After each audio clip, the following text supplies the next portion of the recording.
There has been a growth in the number of conspiracy theories in the world today, not only just in the number of theories, but also in the number of people who believe in them.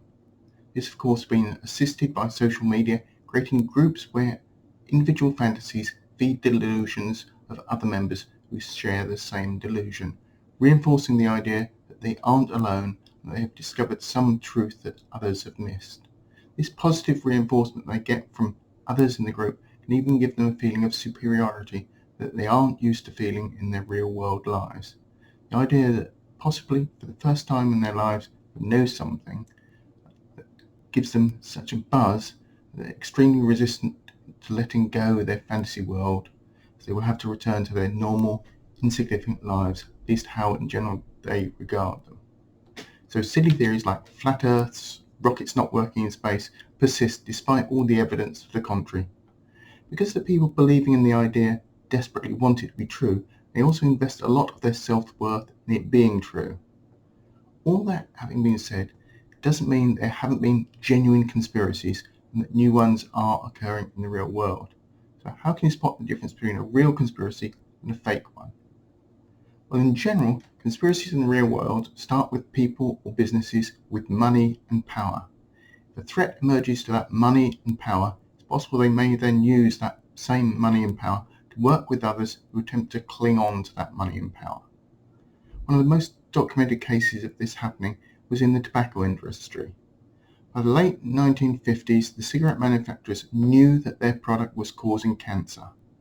But rather than face government action against smoking or diversifying into other businesses, tobacco companies, in fear of losing millions, decided to conspire with each other in order to bury the dangers of tobacco smoke, and even ran campaigns like the 1954 Frank Statement to Cigarette Smokers, where the advertisement questions of research implicating cigarettes in cancer and promised that cigarettes were safe, despite knowing that was a lie. Like many conspiracies, not all the people were as deep into conspiracy as others. Some companies even attempted to introduce filter cigarettes, which could be seen as a safer alternative, as they might filter out some of the cigarette smoke before it enters the lungs. The potential of business competition between brands making safer cigarettes, however, was regarded as a threat to the whole cigarette business. The thought that was, if companies were trying to make cigarettes safer, then they must currently be dangerous, and the industry hired public relations firms to stop what it regarded as the public panic over the risks of cigarettes. In order to do this, the cigarette companies promised to cooperate with those whose task it was to safeguard public health, and set up a Tobacco Research Industry Committee, suggesting that it would be run by independent scientists and look into any relationship between cigarettes and health. In theory, this committee spent millions investigating links between cigarettes and health, but in reality, most of the money was spent on publicity saying there was no conclusive evidence linking cigarettes to cancer. This continued until the 1970s, when despite all the efforts of the tobacco industry, there was now a mass of evidence in the public domain of the risks of tobacco. The industry had attempted a slightly different attack, setting up Operation Berkshire, primarily to delay or block measures regarding control of tobacco sales, but also to avoid being held responsible for tobacco deaths. In addition, they attempted to push the idea that the evidence on smoking deaths was limited and controversial, and not the settled science it was in reality. Eventually, the public did realise that cigarettes do cause cancer and deaths from other causes, and were prosecuted and fined for the conspiracy. How it's estimated that the profits they made by delaying the introduction of anti-tobacco measures far outstripped the legal costs of the conspiracy. They really didn't do anything to stop this kind of conspiracy occurring in a different sector.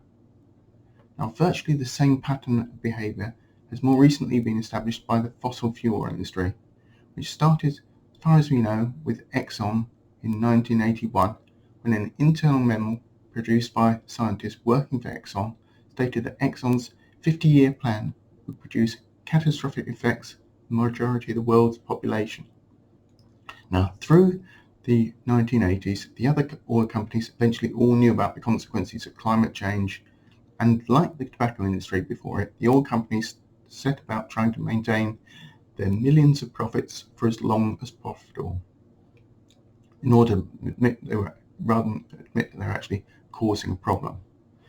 Over 20 next years or so, the oil companies followed the same pattern of tobacco. They started to pour money into funding non-profit groups and politicians with the aim of creating uncertainty over climate change, pushing the line that the evidence on climate change was unclear and unsettled.